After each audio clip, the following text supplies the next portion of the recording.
Well, I got into the antiques business by accident, really. I was a bit of a strange kid, and I just liked collecting things, digging up old bottles, things that I could get for free. I had very little pocket money in the kind of 1970s, and I got hooked on it. It was that connection between objects and history. You know, I built my own metal detector, and before long, with my limited resources, I was going to local auctions, buying boxes of job lots and mixed lots, taking bits out, reselling them. And it's an illness. This business is an illness, and I'd got well and truly hooked. I've been in the business for well over 25 years professionally, and if you put that together with my kind of childhood interest, it's a long time. It's almost, it's decades. And I've seen the markets move, change, I've seen all sorts of things happen. But yet it's one of those markets where if you're really, really good and passionate about it, you can evolve with those markets. I've reinvented myself over the years, and the businesses I've worked in have reinvented themselves to take all of those things into account, whether it's fashion, the economy. All of those things can be accommodated in this business, and that's what I love about it. It's continually evolving. It will always evolve, and that's what keeps me fresh and keeps me going.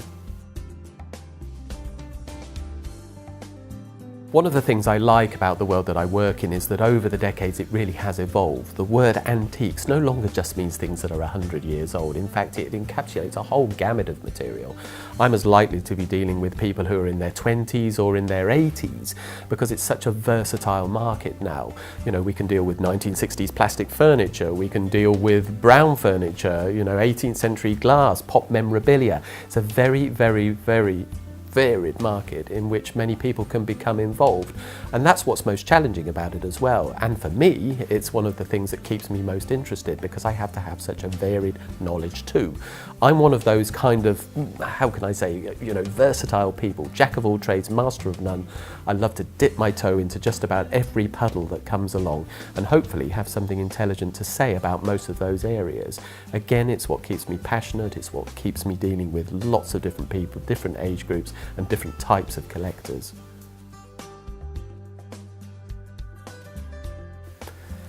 I've been inspired by many people over the years, and some of those are people that are no longer with us. As a boy, my parents used to take me out to incredible stately homes, and I can remember once being taken out to a beautiful house up in Gloucestershire called Snows Hill Manor, the home of a gentleman called Charles Paget Wade, one of the ultimate collectors and one of the most eclectic collectors.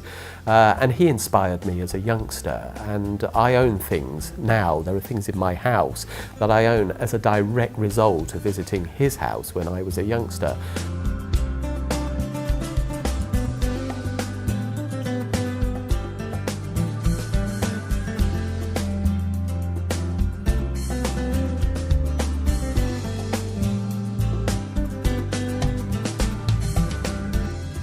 Throughout my career, I've met amazing people, amazing collectors, passionate curators, people who have inspired me.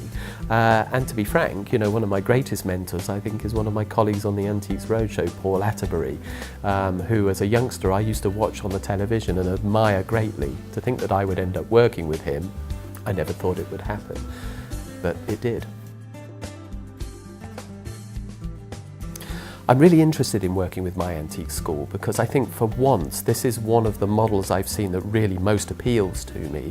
I've been offered many opportunities to do not dissimilar things over the years, but I think MyAntiqueSchool gives me a really, really good platform to put my views across, my knowledge across, a passion really, I think, that I want to get out there to people.